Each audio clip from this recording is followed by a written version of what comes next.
साधनहीन दीन में राधे तुम करुणामयी प्रेम अगाधे।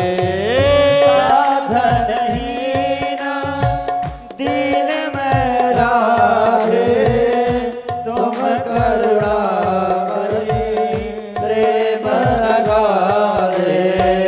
साधनहीन दीन में राधे तुम करुणामयी प्रेम अगाधे। साधनहीन दीन में राधे तुम करुणामयी प्रेम अगाधे। काके द्वारे जाए पुकारे कौन निहारे दीन दुखी की ओर श्री राधे की जय कृपा की को श्री राधे की जय कृपा की को।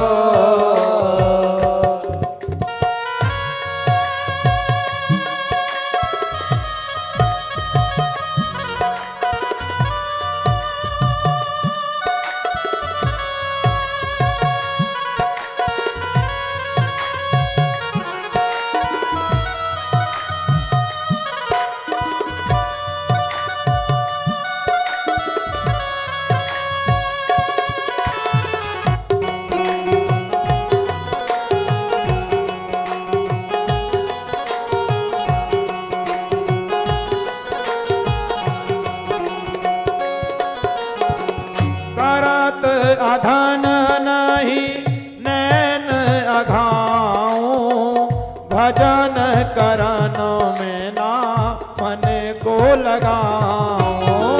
करत अघन नहीं नेक उगाऊं भजन करन में ना मन को लगाऊं। कविवर जोरे सखी निज ओरे तुम बिन मोरी कौन सुधारे दो श्री राधे की जय कृपा की को श्री राधे की जय कृपा की को।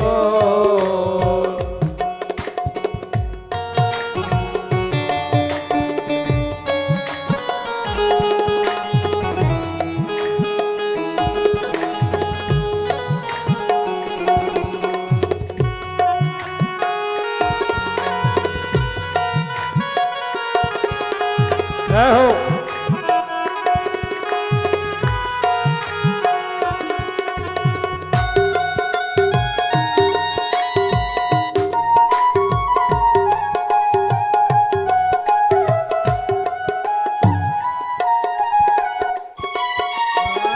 गोपी प्रेम की भिक्षा दीजे कैसे हूँ मोही अब नो कर लीजे। गोपी प्रेम की भिक्षा दीजे कैसो मोही अब नो कर लीजे।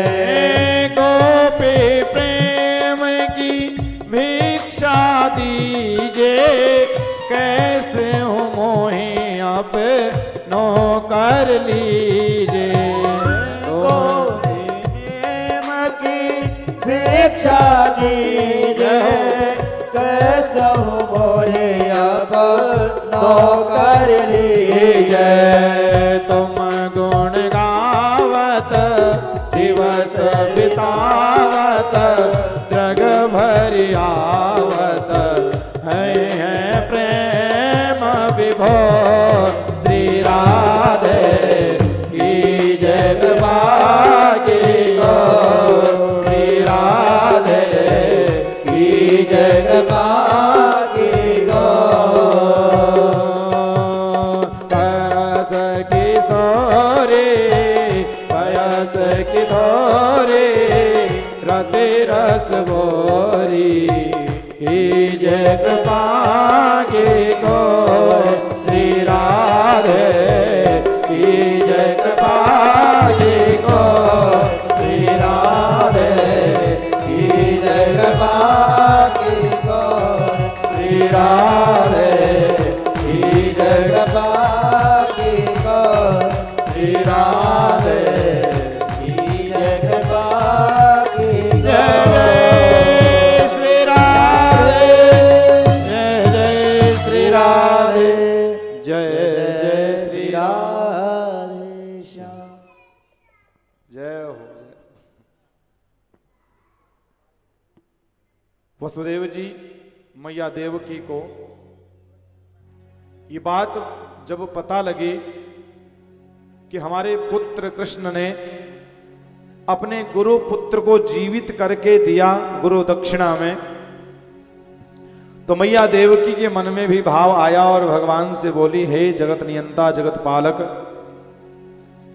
कंस ने मेरे 6 पुत्रों को निर्मम मार दिया और हे गोविंद मेरी इच्छा है कि अपने 6 पुत्रों को मैं जीवित देख सकूं। मां की आज्ञा का पालन किया। श्री भगवान कृष्ण सुतल लोक में गए, राजा बलि के पास गए। राजा बलि के पास 6 पुत्रों को वहां से जीवित लाए और मैया देवकी को सौंपा। मैया देवकी ने अपने 6 पुत्रों को देखा, आनंदित हुई। वेद स्तुति के द्वारा परमात्मा की वंदना, सत्य की वंदना, भृगु जी द्वारा त्रिदेवों की रक्षा। भृगु जी ने देखा कि सब देवों में जगत नारायण भगवान नारायण परम शांत परम सरल हैं, क्योंकि जब भृगु जी ने भगवान विष्णु की छाती पर लात मारी तो भगवान के मुख से ये बात निकली कि हे ब्राह्मण देवता, आपके चरणों में आपके पैरों में पीड़ा तो नहीं हुई। तो भृगु ऋषि समझ गए कि ये देव शांताकारम भुजग सैनम है, जिनके शीश पर नागों का शीश शैया पर भगवान बैठे हैं और शीश पर नागों का छत्र हो, ऐसे परमात्मा फिर भी क्या है, शांताकारम भुजग शयनम पद्मनाभम सुरेशम विश्वाधारम, विश्व को धारण करने वाले ऐसे परमात्मा जो शांत स्वरूप हैं, शांत स्वभाव हैं। और भगवान ने ब्राह्मण देवता को प्रणाम किया, नमन किया। लक्ष्मी जी ने श्राप दे दिया कि ब्राह्मण देवता, आपने मेरे नारायण को लात मारी है, आज से मैं आपसे रुष्ट हो जाऊंगी। तब से जितनी भी कथाएं आती हैं सब में यही लिखा होता है कि एक गरीब ब्राह्मण था, ऐसा है ना। लक्ष्मी जी रुष्ट हो गई तो भृगु ऋषि ने भी श्राप दिया कि हे लक्ष्मी जी, मैं भी श्राप देता हूं कि तुम आज के बाद ब्राह्मण के चरणों में ही गिरोगी। क्षमा बड़न को चाहिए, छोटन को अपराध, क्या विष्णु को घट गयो जब भृगु ने मारी लात। भृगु ऋषि ने प्रमाणित कर दिया कि जो सबसे सरल देव हैं वो भगवान नारायण ही हैं, सहनशील हैं। भगवान का परिकर इतना बड़ा हो गया कि भगवान की इच्छा हुई क्यों ना अपने परिकर को ही समाप्त किया जाए। तो एक बार भगवान के पुत्र पौत्र आदि जंगल की ओर गए खेलने के लिए। दुर्वासा ऋषि चातुर्मास करने के लिए आए हुए थे। तो सांब के पेट में कपड़ा बांधा और जाकर के परीक्षा ली कि हे ऋषिवर, ये बताइए कि जो हमारी ये पुत्र वधू है इसको बेटा होगा कि बेटी होगी। अब दुर्वासा ऋषि ठहरे। दुर्वासा ऋषि ने कहा कि अरे बालकों, इसको ना बेटा होगी ना बेटी होगी, इसको तो ऐसा एक लौह पिंड होगा जो पूरे यदुकुल का सर्वनाश कर देगा। श्राप दे दिया, श्राप मिला। श्राप को लेकर के सारे पुत्र भगवान के पास, उग्रसेन जी के पास आए। उग्रसेन जी से कहा, महाराज ऐसी ऐसी बात हुई। महाराज उग्रसेन ने पेट से कपड़ा हटाया तो देखा कि एक लोहे का पिंड, लोहे का मूसल, उसको पिसवाया और उसको पिसवा करके समुद्र के किनारे प्रभास क्षेत्र में फेंक दिया। उसमें एक लोहे का टुकड़ा बचा जो मछली के पेट में चला गया। जो चूर्ण था लोहे का, वह तो समुद्र के किनारे पटेरा नाम का तृण हुआ, और ऐसा तृण जो भाले के समान होता है। जो मछली का ने टुकड़े को निगला, उस मछली को एक शिकारी ने पकड़ा। शिकारी को पकड़ा, शिकारी उस मछली को पकड़ करके लाया, पेट चीरा तो उसमें लोहे का टुकड़ा निकला, और शिकारी ने उस लोहे के टुकड़े को अपने बाण पर लगा लिया। क्योंकि श्रीमद् भागवत की कथा, भगवान की लीलाएं अब विराम की ओर जा रही हैं। भगवान ने देखा कि अब मेरी भी लीलाएं समाप्ति की ओर हैं, मेरा समय भी पूरा होने वाला है। तो भगवान ने विचार किया क्यों ना अपने पूरे परिवार को इस पृथ्वी से कम किया जाए। यदुवंशियों को श्राप मिल गया। शिकारी ने अपने बाण पर एक बाण लोहे का टुकड़ा लगा लिया। राजा जनक तथा 9 योगेश्वरों का संवाद आया है। दत्तात्रेय जी ने अपने जीवन में 24 गुरु बनाए। कहा जाता है कि गुरु बनाया नहीं जाता, गुरु बन जाता है।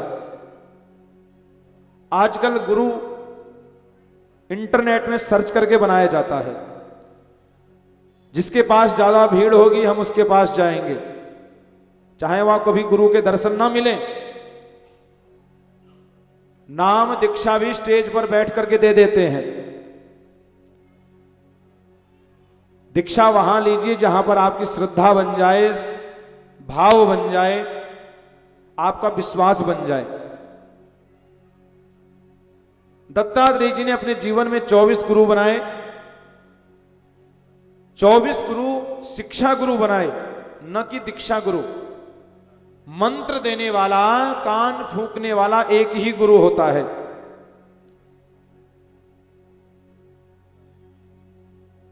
और शिक्षा देने वाले अनेकों गुरु हो सकते हैं। दत्तात्रेय जी ने अपने जीवन में 24 गुरु बनाए कि जहां से आपको कुछ सीखने के लिए मिल जाए उसको अपना गुरु बना लीजिए। पहला गुरु बनाया